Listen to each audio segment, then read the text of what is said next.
nakikinig, baka hindi nyo alam yan, yung typographical grammar or anything that has nothing to do with what the intent of the law or Congress wants.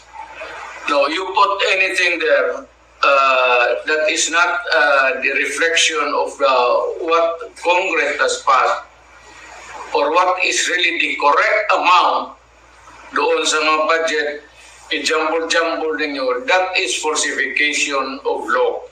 Perjury yan or whatever, perjury, forgery, and it can only amount to one thing. Alam mo ano? Criminal action. You can all go to jail for that. At kung ano, ako ang binigyan ng trabaho to follow up these things, and ganito ang lumabas, my God, you will all go to jail. Mabigat yan. Public document na yan. So, if it's different from what was really intended by Congress, or was not really through an accurate copy as passed by Congress, that is falsified or forgery. In which case, mamili ka lang, forgery, falsification, or jail. Alin dyan sa tatlo, papasok sa iyo.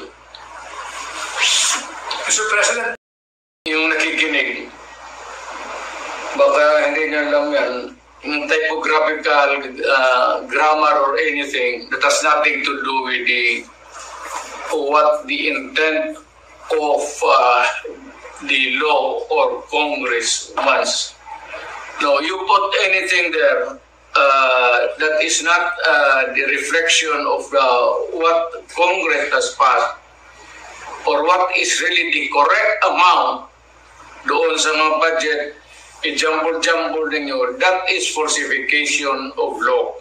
Perjury yan or whatever, perjury, forgery, and it can only amount to one thing. Alam mo ano? Criminal action. You can all go to jail for that. At kung ano, ako ang binigyan ng trabaho to follow up these things, and ganito ang lumabas, my God, you will all go to jail. Mabigat yan.